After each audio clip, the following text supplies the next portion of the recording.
What's up, everybody? Welcome to a Thursday night edition. Philly, 4 for 4, so much more. We are Fourth and Go. This is Dave Gluckman. That's Marc Tomasini. And we're here for the next, who knows how long. We just let this run, have some fun, and talk Philly sports over the next whatever. And now, hope you can join in, add some comments.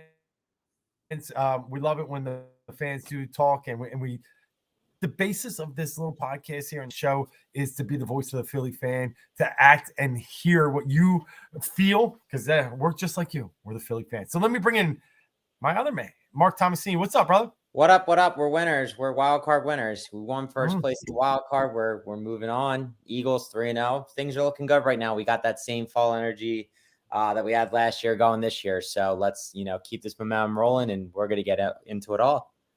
Yeah. You know what? Let's start with the Phillies. It's a great time to start with that. I mean, I know the Eagles had a great Monday night game, and we'll get into that in the preview, but we'll roll NFL last night just because baseball is winding down, and there were some fireworks down at the bank tonight, but there's been fireworks all week coming off a 4-game sweep of the Mets. Mark, I was watching the Eagles game on Monday night, and I just sat there and said, that's it.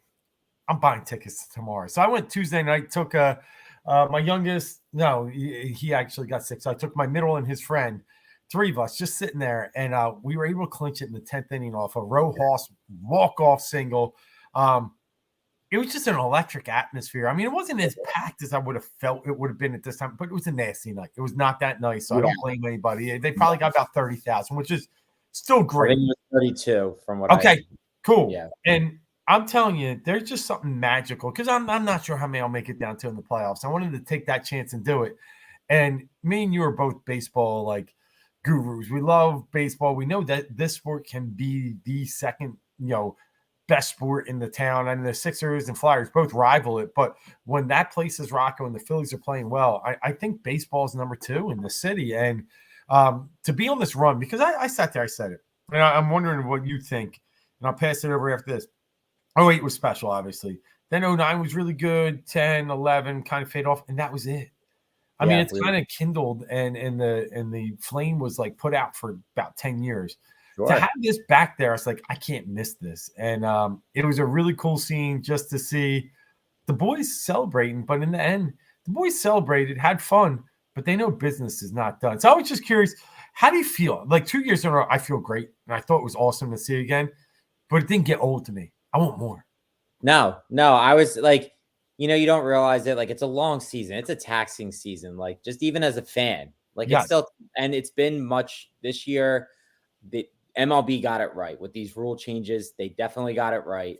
Agreed.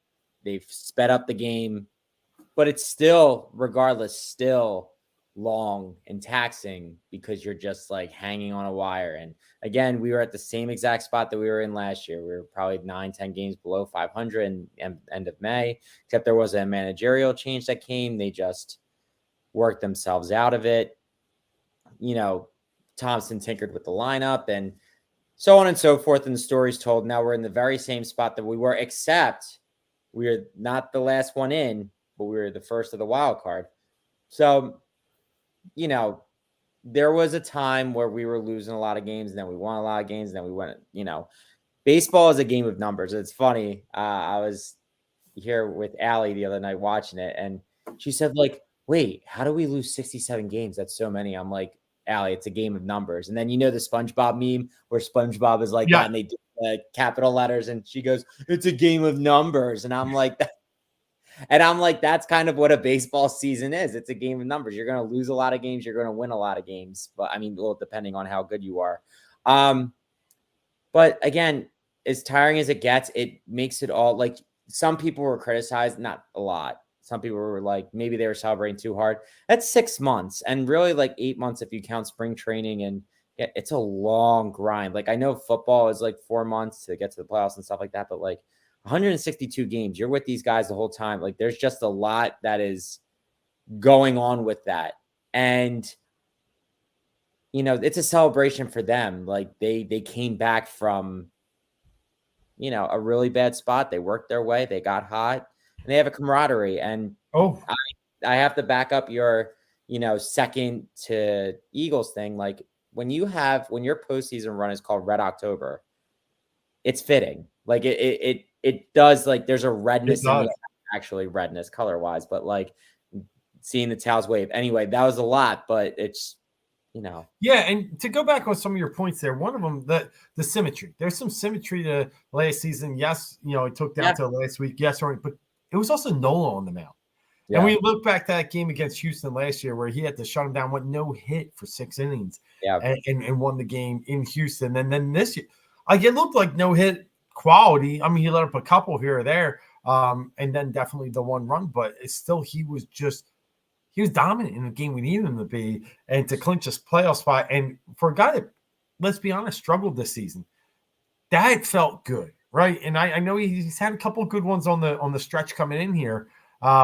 Maybe, just maybe, does that just like is that the spark that ignites the switch? I don't know, but I mean I'm hopeful because he looked darn good. Yeah, I mean, but that's what you get with Nola. You get good games, you get bad games. Like that's the hard part. But I mean, looking back on it, if you had to say who's number two, it's still him.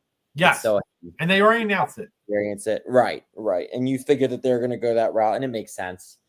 Um, you know, we're just going to have to see what the other guys do for us. But I mean, with this team is resilient. They're, sixth inning, they could be down 5 runs, and they'll still find a way to claw back. So.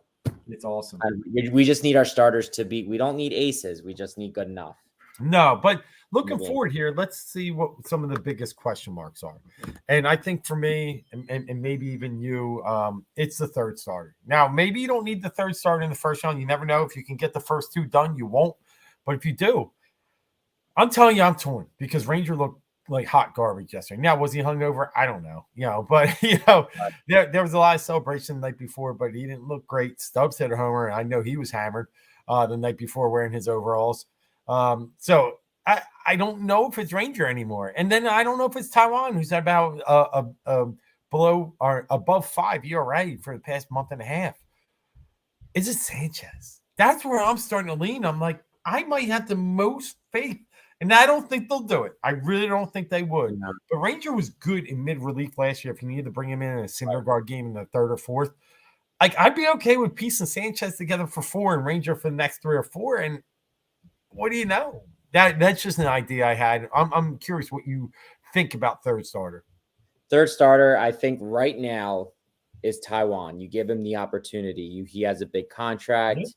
He's the more experienced of the three. And, the thing with Taiwan is you just roll him on a short leash. You give him a short leash, and then you just rely on long relief. That's where you can throw in, especially game 3, if it's do or die, then you can bring in Ranger or you can bring in Sanchez and then just push them back if you were to advance and move on. So to me, I definitely think it's, how I would roll is Taiwan. Now Taiwan's got the grit, right? So yeah, if Right. you're able to like Very feel short his leash. game out and pull him early and have a short leash and have Ranger backed up, I'm cool with that idea too. Yeah. I just think Sanchez has probably the better metrics of the 3 going in, and that's the only reason I mentioned him. But I'm good with any combination of what you just said. I'm okay with Walker. I am. You brought him here to be a dog, and he's been a dog. He's won games, and he battles every single time. Yeah. But I mean, I'll be interested to see if maybe like with the playoffs, he turns it up to a new level. I would love for that. I hope that's the case. I just don't know if he's at that point right now. yeah, no, very true, very true. Only other thing I think when I'm looking at stuff, I'm like, we'll see which way this goes. For the postseason, is it Arizona or is it Chicago? Arizona is leaking oil. Now they're lost again today, lost again to a sad team, but the Cubs are terrible. They got swept by the Braves. Like there's just no like, and I mean, and now Miami's clinched, right? Did the what's that? Braves clinched number 1, right? They did. Yep. Yeah. So, the Cubs couldn't win out. Well, and the thing is, the way that the Cubs lost the game that put us, solidified the 1 seed for us by the 2 outfielders. Unbelievable. Ball. Unbelievable. That seems like a curse. I mean, if they hadn't won a World Series, I'd, be wondering what was going on in my life. Yeah, no, that was, and I mean, it's It's a little sad to see because I think they're the lovable losers sometimes, and well, they're losing and they're finding ways to lose, and they might find themselves losing themselves right out of a playoff spot. But more realistically, it looks like the Diamondbacks. And let me tell you one thing. Look, I'm not thrilled about going up against Zach Gallen and Merrill Kelly. I get it. Yeah. But Zach Wheeler, Zach Gallen. I think maybe we have a slight edge. I do. I just think the experience last year gives Wheeler the edge in the playoffs. Plus, in case you didn't know, because I write a lot of baseball articles for Win Daily Sports, and the one thing I can tell you about Zach Gallen is he stinks on the road. I mean, Right. just his ERA, I want to say is somewhere in the 2 runs higher on the road. I'm checking it now. His ERA is 4.42 on the road, 2.45 at home, almost exactly 2 runs higher on the road. So that's okay. Then you got Merrill Kelly, Aaron Nolan. You know, either way you could go there. And then game 3 would light them up. But hopefully we don't get that far. And the best part is Arizona, I think they're like a negative run differential. They're not a great hitting, they're -6 run differential. They've scored 744, so 36 runs less than us, but allowed 50 more. So Yeah. You know, in hindsight, I think they're probably the best opponent for us. They really are. They are. I mean, but but between Chicago and Arizona, I don't really fear either of them. No, I don't either. And But we've yeah. excelled versus both, except Arizona, I think, took like a couple versus us early in the season. Then we went out there and beat them. If you remember. That sounds about right. I mean, I feel like I but don't know. then I think well, I either want to say they swept us or they took 2 or 3, but then they came back, and then I think I'm pretty sure he played 3 or 4 series against them. Yeah, so they beat us 2 out of 3 here. Yeah. And then we we only played them twice, and then out there we took 3 of 4. So on the season we're 4-3. Yeah.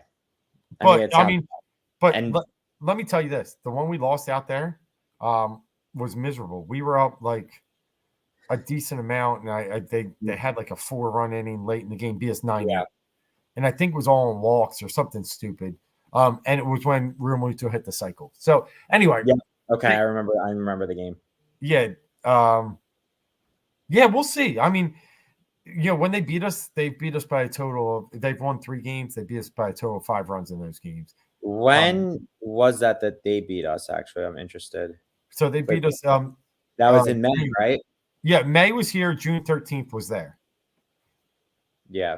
Yeah, and June 13th is when we started turning around. We were That's starting. What I was going to say. It was June 2nd is like really like the date where everything started to change, and we were coming off of. We lost a decent amount. Looking back on it, we got swept by the Giants. We took 2 of 3 from the Cubs, but then we lost 2 of 3 to them. Yeah.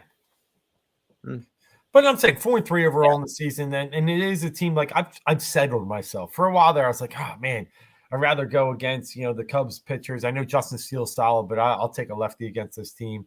And I was okay with Stroman as well. But now it's Diamondbacks for me. I think it's the right matchup, and I think it's ultimately what's going to happen. Because right now, Miami's going to get in these playoffs. They're going to sneak in, and then they're going to be a little bit of a terror, I think, for the Brewers. But it's exciting. We got October baseball. What'd they say? Take October again or something like that? Take October, yeah. I think it might be just take October now. It's something like that. But I'm very excited. It was an electric atmosphere down at the CBP. And with that said, let's look at tonight's game. I don't care that we lost. It really doesn't matter. We've been rolling like, what was it, 7 in a row? Yeah, and we won last night when we didn't have to. Yeah. So, but the fact that Angel Hernandez is still an umpire in this league is an absolute embarrassment. And I know they're scared to do anything to him, but he is ruining the game. It doesn't matter that you're scared what he's going to do. You've already won in court against this guy. Right. Tonight's check swing, he didn't even start to swing. This bat didn't even get past the right shoulder of the catcher. And he just rang him up right away. I don't even know why the home plate umpire went down to third base, but whatever. He was just probably like, let me give Angel a freebie. And he can't even get freebies right. And then he throws out. it's sick to my stomach to watch people like this still stay employed. Yeah. And to be just, a Baseball buffoon. lifers. Yeah, It's that I saw it. I mean, the good thing is, I think it's a good message because as much as the game doesn't mean anything right now, Harper's like, no, no, no, no, no, no, no. It means something. They are trying to keep their foot on the gas, at least just to intensity wise, just to be ready for it. So I like to see that he's in that zone when he doesn't have to be. They literally could pack it in. It doesn't matter what they do the rest of the season. They are the first wild card team. That's it. And but you got to play hot. Like, no, you have to. You have to. You got to stay. That was the good thing that I liked about, was it game 160 that we clinched the playoff spot? Excuse me. I think it was game 160. And we had 2 more with the Astros because we were originally, they had to move those games to the end of the season because of the lockout the year before, their last year's lockout. They had to move those games to the end of the year. That's why we ended in Houston. And, for them they needed help from Milwaukee, but they ended up taking care of most of the business on their own. But yeah, so I like that they were so close at that point, but now, it makes them feel a little better about themselves that they got in a little more easily, but I just hope they keep that momentum riding. And that was a good sign. I think it's huge. But to see Bryce go out with passion tonight, good. Throw that, it's a little risky throwing that into the crowd, but who cares? Yeah. They loved it. Like, they're gonna catch it. They're not. He's not hurting anybody. He's actually giving them props for standing up for him. So just another a wild situation involving Angel Hernandez, which those two things come in the same sentence too much anymore.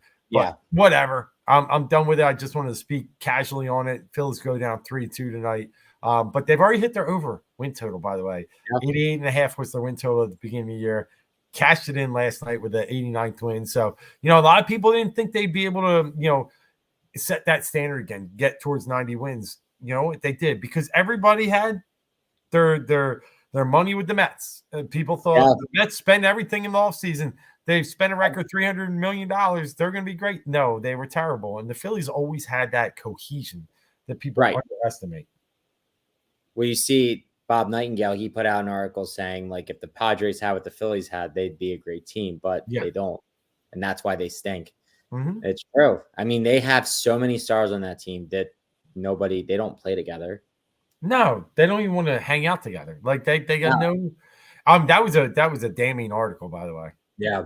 I mean, it's true though. You think about it. I mean, I'd be so stoked if I had Machado, Tatis, Soto, Xander Bogaerts, like just to name a few, and with that pitching staff that they have too. And you can't do anything. Like it's garbage. Like I'd be so disappointed.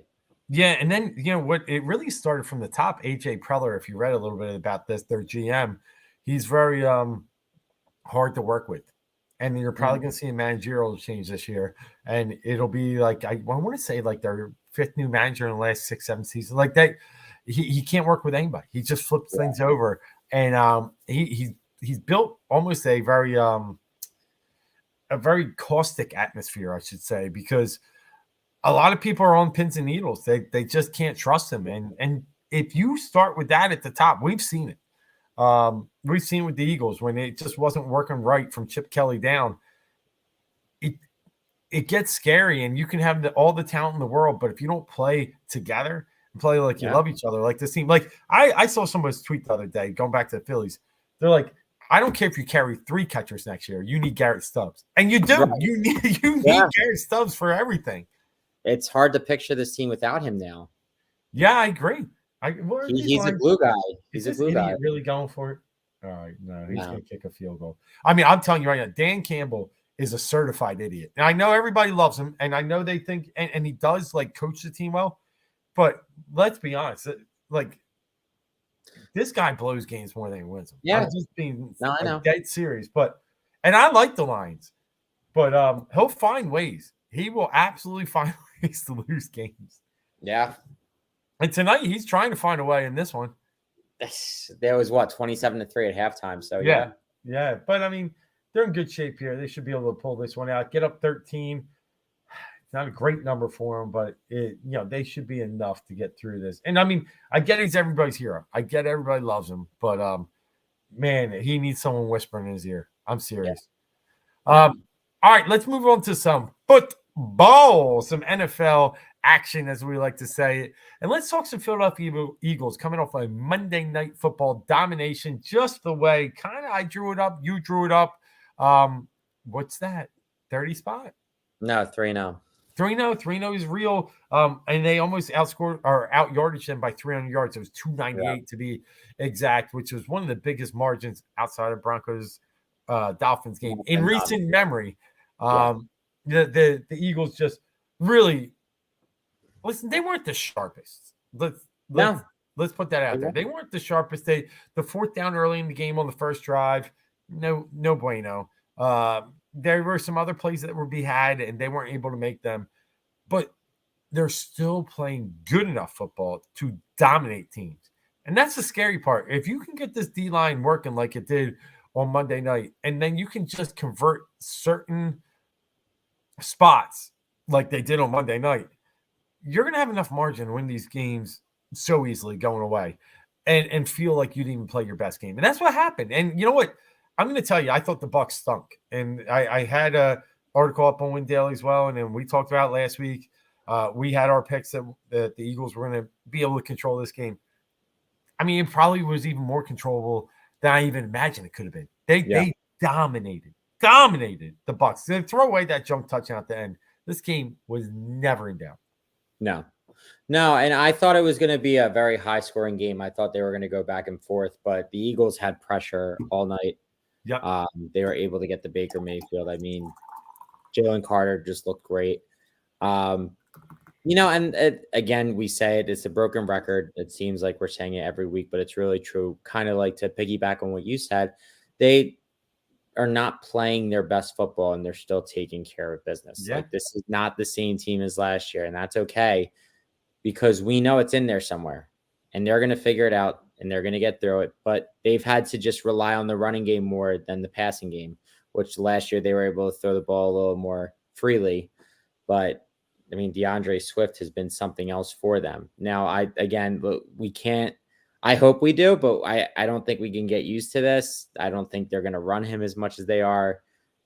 We'll see how that works. They sprinkle Gainwell and do whatever. But, he looks – this is exactly what I thought DeAndre could do if he came here. I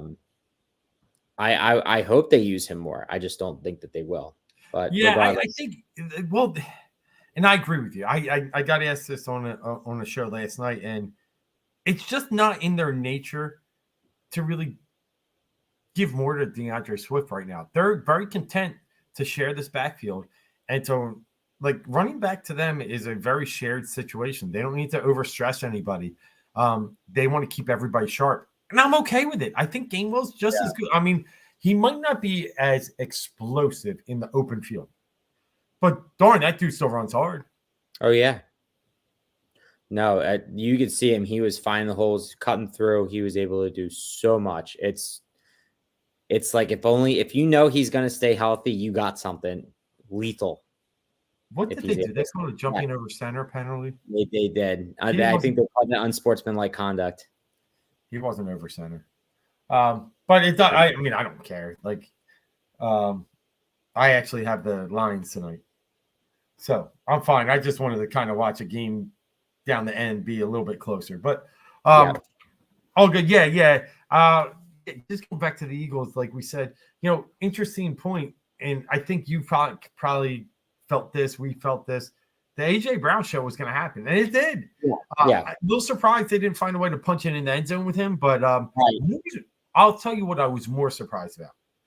That even in the AJ Brown game, which we knew was going to happen, Devontae really got nothing. A lot of times they'll still find ways to feed him. Yeah. I think it was like 4 catches for 20 yards. It wasn't much. He didn't have no. It's funny. They need to give him a shot downfield. Yeah, he was part of a prop, an odds boost bet. Oh, the 30 yards. With DraftKings, and he got 28 yards. and Yeah. all my friends took the bait, and it's like because it seems so easy. It was like AJ this, Devontae that, And Mike somebody Evans. like The Mike three of them. Evans. Yes. Yeah. Because I was like, Mike Evans, I didn't do it because I was like, Mike Evans is the one against Slay that's not going to get it. Like in my mind, I was like, one of them's not. Nope, and it was Devontae. Yeah. Yeah, it is interesting. It's well, apparently now, they were saying that Jalen was sick. They're Yeah, saying that's what's coming out. Yep. Devontae has an illness.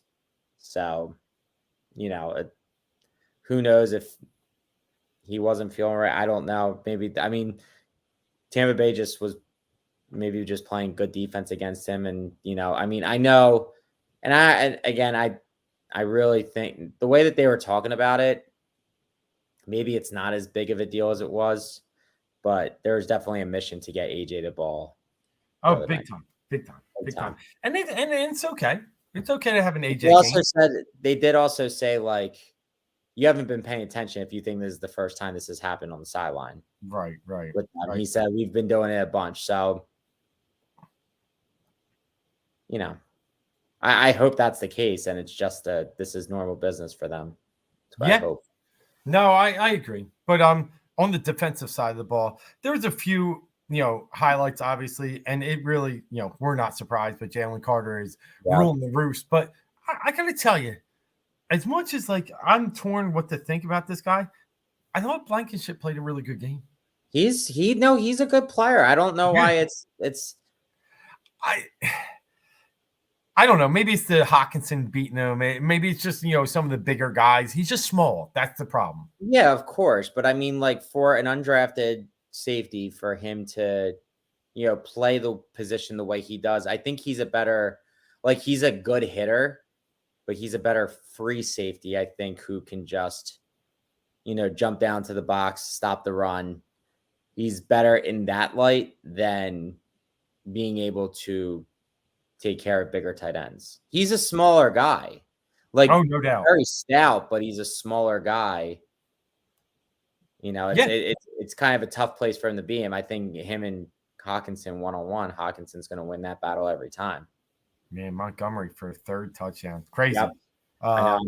One of the game, my fantasy, he was benched, so thank God. I actually started him in one. I had to. I was up against a lot of injuries, so it really worked out. So I'm not mad about it. 4th and 1. What's crazy is 26 carries for Montgomery, 8 for Gibbs. Now Montgomery's averaging 3 yards a pop, 26 or 84. He's not even doing anything, but he's got the 3 touchdowns. They refuse to give the more dynamic back. So that just goes back to my theory of this guy's just a knucklehead. But Montgomery's okay, but he's always been a 4 yards per carry guy. He's not been very good, and they want to give a guy like that 26 carries. Okay. Anyway, back to the Eagles. So closing it out, here's my final thoughts on this. Good win, great win. I'm still very satisfied. Pure domination. The scoreboard probably didn't even tell the story enough. And in the end, the Bucs are where we thought they were. Baker's still Baker, very mid, if not worse. And Jalen played sick and can get better. So I got optimism. And coming into this week, we know one thing. I think Jalen is now 20-1 over his past 21 starts. The last team he lost to in the regular season, the Washington Commanders, last year, Monday Night Football. So watch out as I transition into this week's game. The Eagles versus the Commanders here at the Link, 1 o'clock game, the only 1 o'clock game this year in Philadelphia. They do, I think, have one other 1 o'clock game on the road.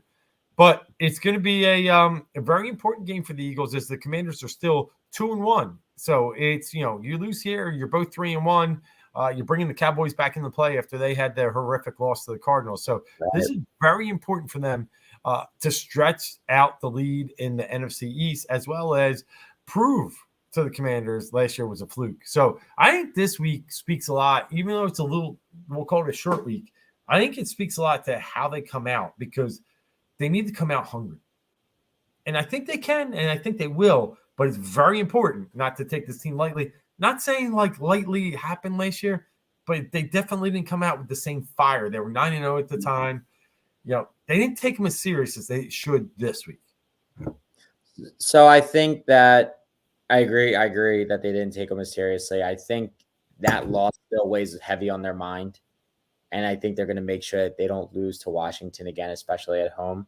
And I think they're going to take this game super seriously. And I think they know that they haven't been playing their best football. So I think that they're going to treat it as such. And I'm sorry, real quick, just looking at the stadium, there's a lot of blue in there. I know the the Packers are 2-1, but obviously it's not the Aaron Rodgers Packers, but there's a lot of blue in that stadium. That was a shocker.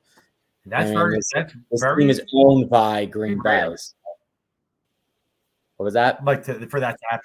Yeah. It's very rare for that to happen in Green Bay. Yeah.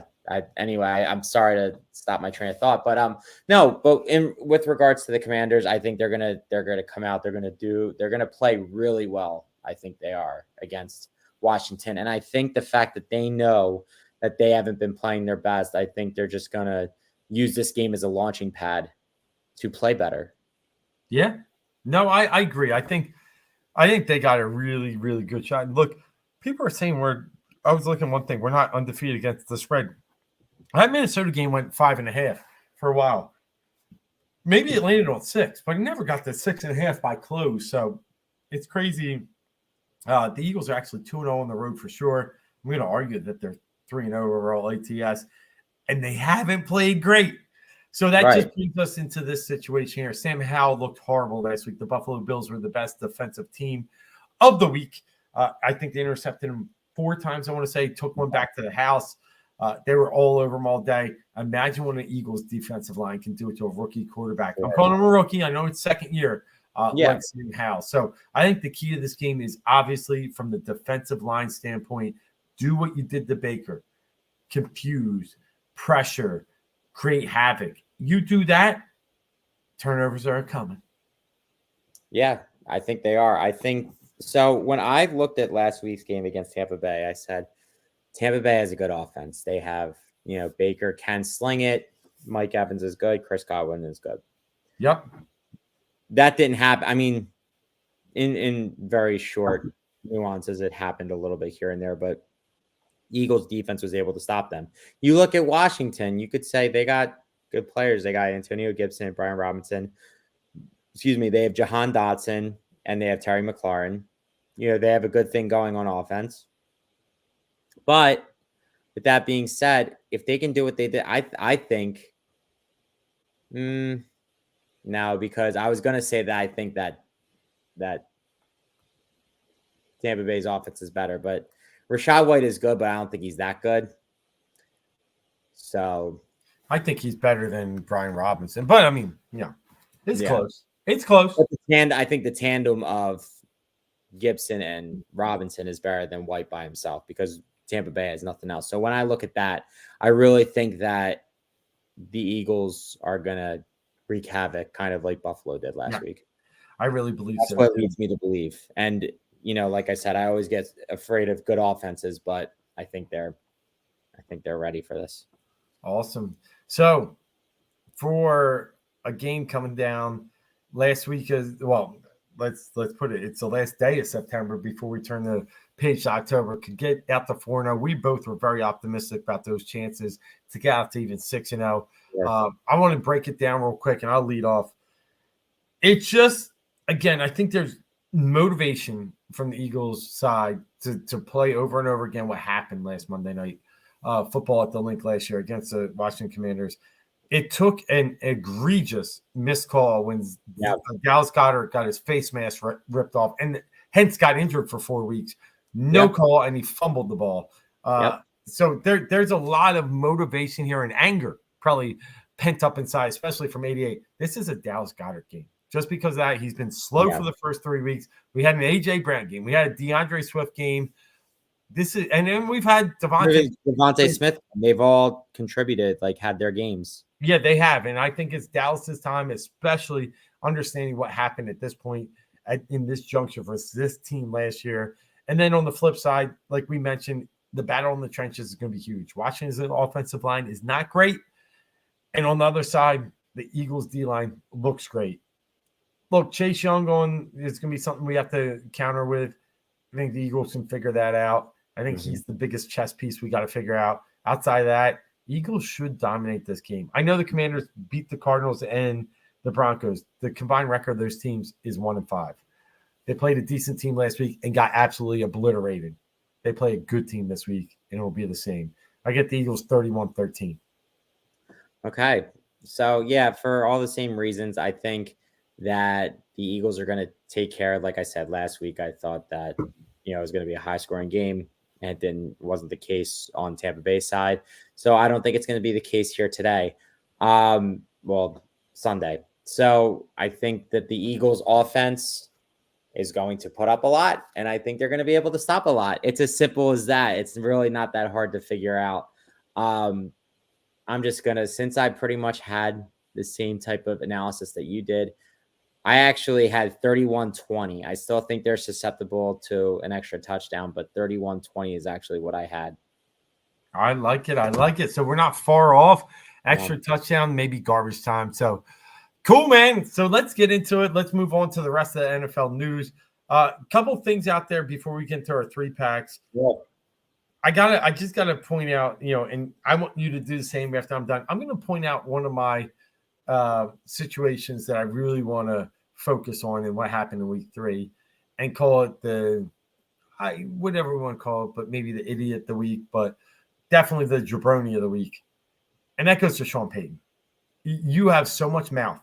You decide that you were going to be the savior to the Denver Broncos when you came in, that you had to clean house and sit here and say it was all about the previous coach. And maybe it was, maybe it wasn't, but you have a brotherhood there.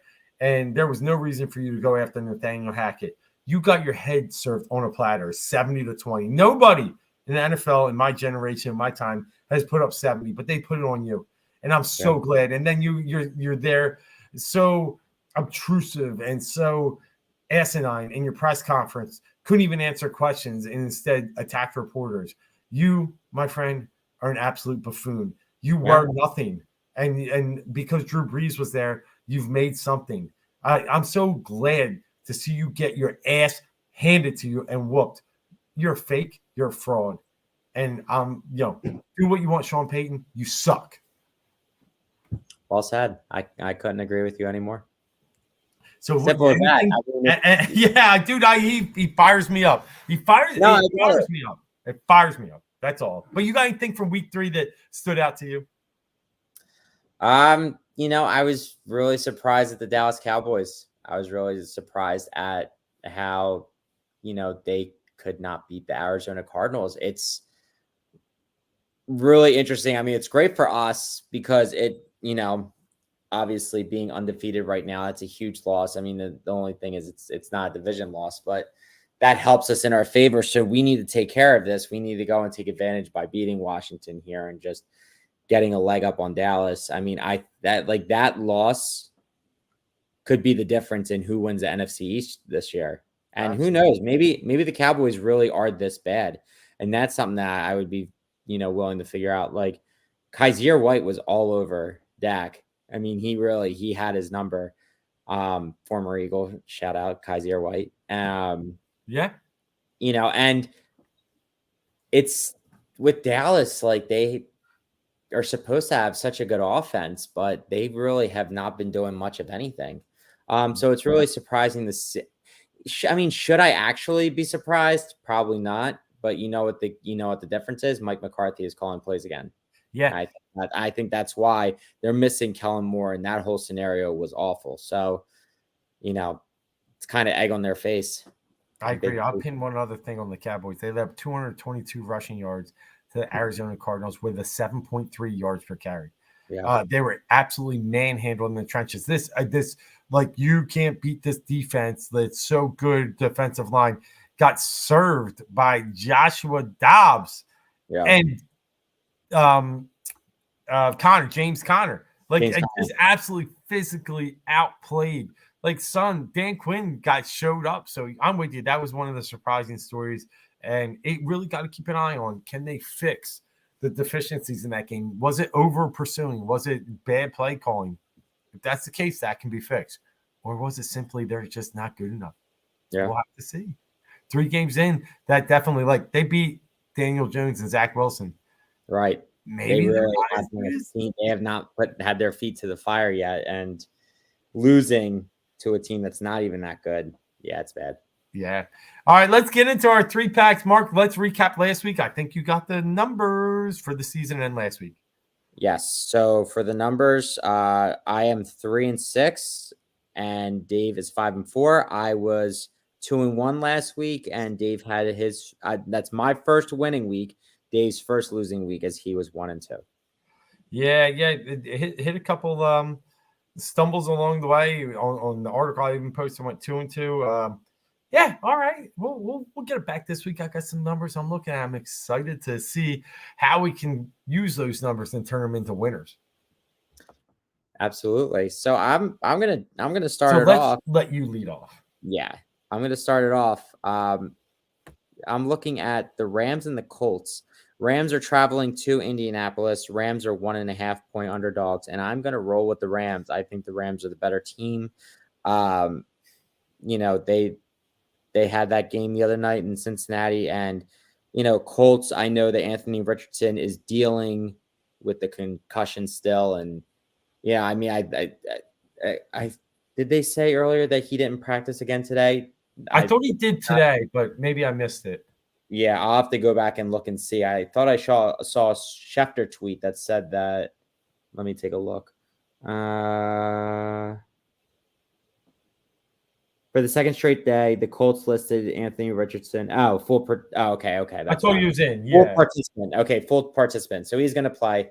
I think the Rams are trying to hold on. So Rams at 1.5 here. I like them the points at the Colts. I just don't think the Colts are going to be able to really do much of anything this year. I think the Rams are figuring out their wide receivers. So I like the Rams at Indianapolis 1.5. All right, solid. I told myself I can't ever bet the Broncos again, so I won't. I'll leave that one alone, and especially after my little rant there on Sean Payton. But I feel like there's some value there in them this week. But I'll leave them alone. I'll start with the Monday Night Football game. I'm working reverse this week. I'm not a big Giants guy. I already said I think there's a very high potential they finished last place in the division. But this just seems like a good spot for the Giants. They've been off for quite a bit. They played last Thursday, obviously got smoked by the San Francisco 49ers, but had some time to get back. They've been all around Arizona, San Fran. Now they get to come home and settle down. The Seattle team traveling across the country, having to play a Monday Night Football game. I think it's a tough spot for Seattle. Seattle's played well. They've won the last 2 games, and I've been impressed by the Lions and the Carolina win. I think Seattle's a solid team, but I think this is a good spot for the Giants. I'll take the Giants plus 1.5 Monday night for them to win outright, but I'll take the spread 1.5. Okay. Yeah, I mean, I feel like Seattle is a team that you can ride against the spread, but that is a very hard spot to be in. The one thing that does help them out, that is a Monday night instead of like a Sunday 1:00 game. But I still agree. I think that's a hard spot to be in. So it's if the Giants get Saquon back, I think that would help. That would help in their favor big time. And I almost think that that's what that line says to me, because I thought that line started out a lot steeper, but I could be wrong. Yeah. Now this makes me sick to my stomach having to pick this one, and it's not Cowboys like typical like that. But excuse me, I'm gonna ride on the Minnesota Vikings. Vikings are -4 at Carolina. Vikings I picked against last week, and I actually was a winner because the Chargers were the better team. Yeah. The Chargers at 1.5 at the Vikings. Well, this week, like I said, -4 at the Panthers. Vikings are 0-3. They've said stuff to, there's been things swirling around about whoever lost that game, their season's pretty much over. 0-3. It's a big hole to climb out of. The Vikings do have a lot of offensive firepower. And I think that this is the week that they can right the ship at an away game, take advantage of a Panthers team that's not that good, and just absolutely unload on them to make themselves feel like they're back in it. I think the Vikings here are the better team, and I think the Vikings take care of business in Carolina by at least a touchdown. All right, I like it. I know Bryce Young's back, which might even play better from that perspective. Mm-hmm. I think he's just still going to feel it out, and they're fine letting him feel it out for this year. I mean, that's what you have to do. If you're Carolina, trading away DJ Moore, getting the first pick, doing that whole thing. There's a lot that needs to a lot of growing that needs to be done, and I just don't think they're there and ready yet. Yeah, I agree. I take the bumps and bruises and learn from it. I'm going to move on to the next game, and whatever you want to think. And you said something about Dallas, so I didn't know if you were going that way at first, but I'm going the other way. I'm taking the New England Patriots on the road +7. Here's the thing: New England has at least impressed me in this aspect. They got a decent defense, if not a good defense. You're really befuddled. It hurts week 1. Tua didn't. The Dolphins didn't blow that thing open. They had to hold on for a win late. They didn't score a ton of points. And then last week, they just absolutely shut down a hapless Jets. I get it. But Dak Prescott looked horrible last week. Yeah. And, the struggles inside the 20 are real. Last year, they were like top team in the red zone. This year, they're one of the worst. And the problem is different offensive coordinators, different styles. And Dak's just not being very efficient down there. New England, Belichick will find a way to confuse the heck out of this guy. I think Mac Jones has enough on offense to keep this game close. Outright, not sure. Within 7, I'll take it. Yeah, I like that for you. I think the Pats have been strong with regards to defense. It's been hanging them in games. And like you said, Cowboys, they've shown us nothing so far against anything. I mean, they should have beat the Cardinals literally. They lost to the Cardinals with Josh Dobbs, who was traded to them like cut day. Yep. That's embarrassing. Bad. So I'm going to call this. I had something earlier that was like very. I hate to even dive into pop culture. I hate to do this because I can't stand. You're a Swiftie? No, I'm not. No, I'm the antithesis. Yeah, that's karma. The Chiefs are at the Jets. The Jets are 9.5-point underdogs at home. My rule is don't go against a home dog. I did do that with Chargers in Tennessee. It blew up in my face. That's why you stick with the rule. I'm touching this game. Jets. You know why? Chiefs are obviously good. Don't get me wrong. They beat up on a really bad Bears team. Here's the difference between the Bears and the Jets, because the Jets are a really bad team now too. Jets have a really good defense. Yeah. And I think the Jets can hold the game within 10 points. I really do. I think they still lose by a touchdown. But we've seen Kansas City not like, again, they took advantage of a very bad Bears team on both sides of the ball. It's not just one. The advantage here for the Jets is they have the defense. I think the defense is going to keep them in this game. It's still a 7 to 8 point loss for the Jets, but that 9.5 number is way too big for the Chiefs with the way that they're playing right now. And it's going to be a slap in the face to Taylor Swift being there. The fact that TMZ is dropping dimes at, Tuesday at, 4 a.m. saying, oh, we have sources that say Taylor Swift's going to be there. I'm so annoyed. And my friends all tell you I'm one of the biggest haters ever. Actually, everybody will tell you. I was arguing with so many people. I'm such a hater, but that's okay. And I know it. And I ride into it. I steer into it. Jets 9.5. Give me them. I love it. You got a little dog in you going with the Jets. And I love it because guess what? I'm looking at some of the money that's coming in right now. Let me tell you the numbers and why I think you're really on the good side. 91% of the bets have come in so far on Kansas City. 91%, bro. Yeah. Of the bets and of the money that's come in so far. Oh, I'm sorry. 91% of the money has come in on Kansas City. 86% of the tickets have come in on the Chiefs. So, I mean, it's just an absurd amount. This is set up for an absolute public crushing. Jets can cover this. And you know who's usually right? It ain't the public. Vegas knows. Yeah. We always say Vegas knows, just like we were talking about with that odds boost. Yeah, no. One of those great receivers are going to be held to less than 30 yards. Yeah. I like it. That's like one of those, like, now if they win the rest of the day, they'll be happy. But no, I think this is one where they can make a lot of money on this game alone. A ton of money. They might call in some favorite flags, but I'm going to go with the London game this week.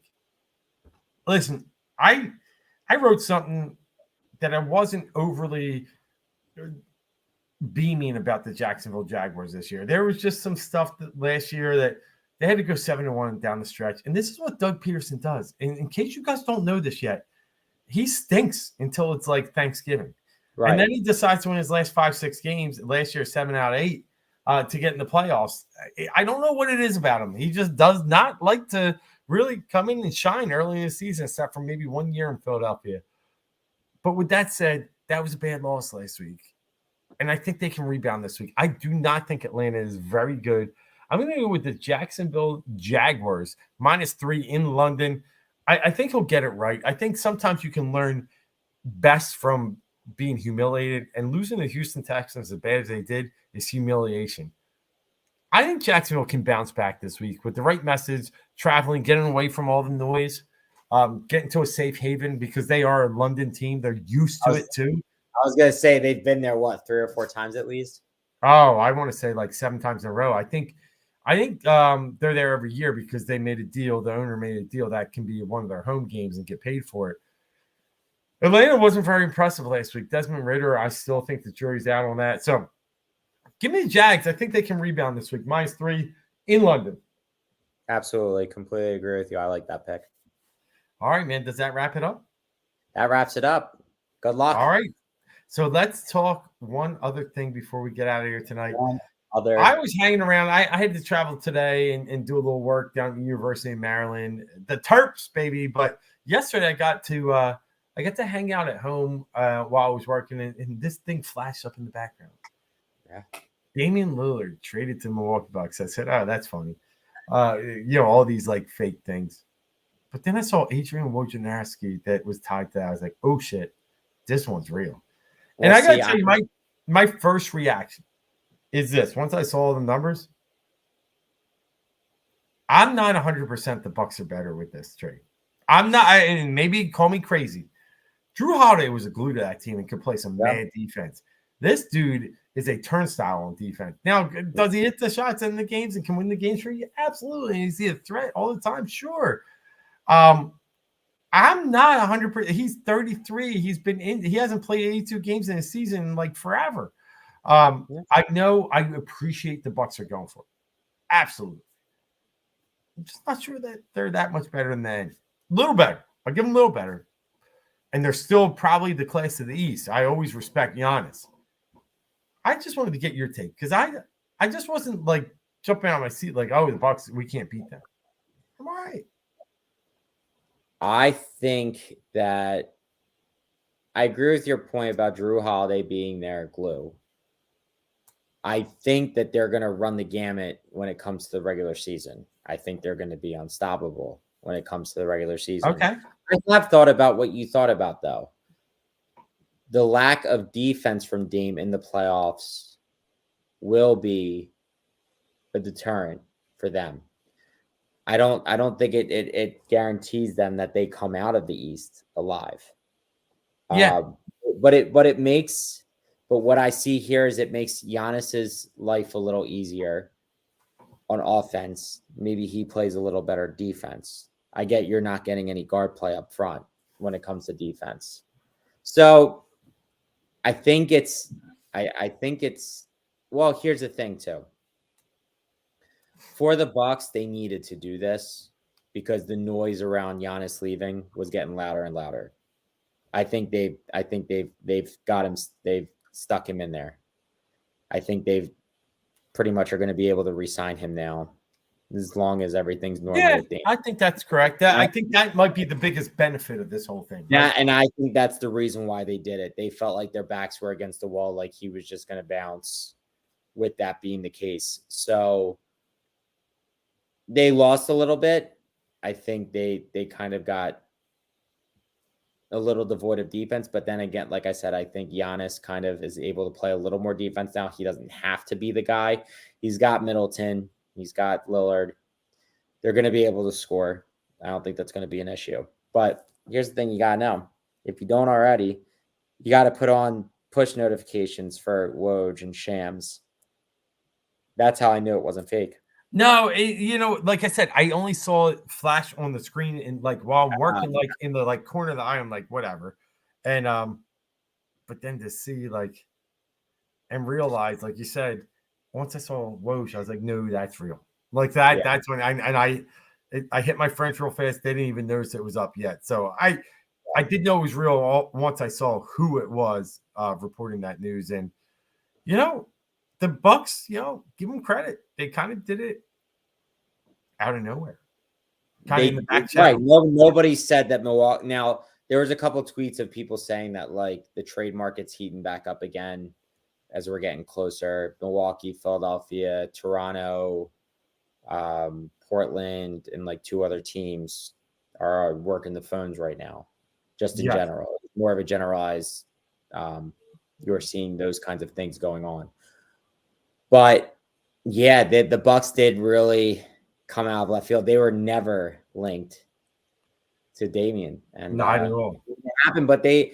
I mean, here's the thing: especially if you're the Bucks, you're not a desirable place to be, Right. even with Giannis being there, and you have this international star who's won MVP, who's won you a championship, and he's thinking about leaving for New York or LA or wherever he wants to go.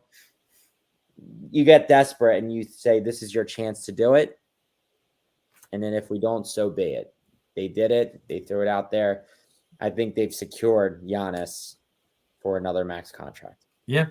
Well, and that would be a good point to why, it's going to work. Right. And it still may work. Maybe they're not as good of a team defensively, but you also have him. Yeah. I just want you to hear it from someone that sees it with real lenses. All season I heard how Justin Fields was the savior in football and they're 0-3, and now it's everybody else's fault, not his. Yeah. And then watching the news last day, this is the best pairing you could ever have. And watch, when it doesn't work, at some point, they'll be good. Don't get me wrong. I'm not saying they will not be good, because they will be good. I am in love with Damian. I think he's great.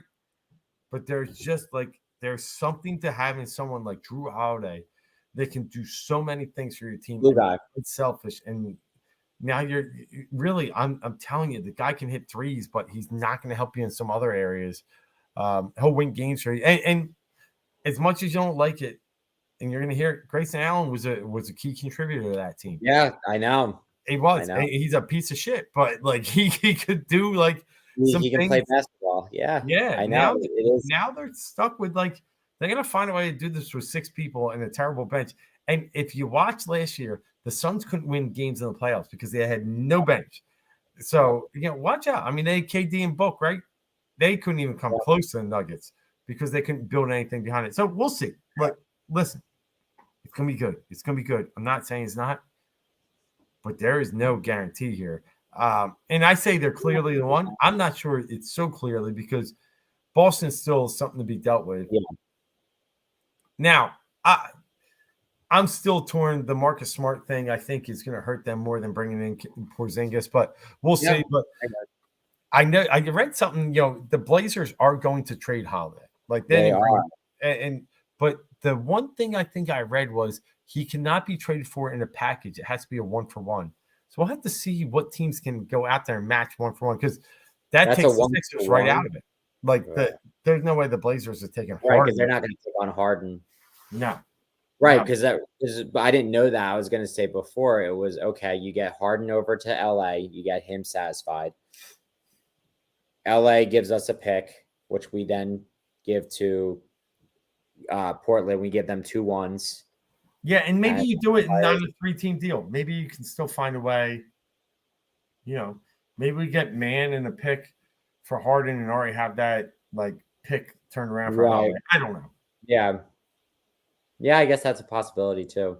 Yeah, but it was something I read, so we'll have to see. But basketball, everybody's reporting we're less than a month away. I'm pumped. I'm really pumped.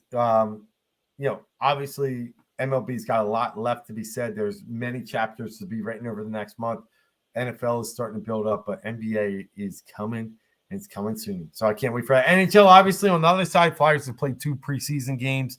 Not much to report there. We'll just have to check in on them once in a while. But what we do know is it still seems like a transition year for another year. Yeah. Another year. And another year. And 2 years they'll have Michaelov or whatever his name is from Russia, and we'll be good. And well, I wish it wasn't 2 years, but I think you're right. Yeah. So with that, we'll wrap this one up, hitting right at the hour mark. As we said, we'll go as long as we want, but right now I think this feels good. We're right in the pocket where we need to be. Thanks for tuning in. Heat Ratio Sports Network. Lots of good news coming. Stay tuned. We got, the guys are still around. They're building things. Al Griffin's coming back with the 76ers talk. Tony Cotillo definitely has some news on the horizon, but his jigsaw pieces are always out there in the public to be seen. And as we look at some other things, Flyer and Ice will be there. I really have a big feeling about Heat Ratio Sports coming up here. I know we've carried a little bit of the gap, but that's all we did. Now we get the team back together. 2023 to 2024 is going to be a big year. Mark, you ready? I'm ready. You know it. Guns a-blazing. Guns a-blazing. Love it. All right, let's go Birds. Can't wait. And if anyone's down there at the link this week, hit me up. I'll be down there. Can't wait to watch the Eagles crush the Commanders. Until then, until next week, it's Philly 4 for 4, plus so much more. Fourth and go. I'm Dave Gleckner. That's Mark Tomasini. We're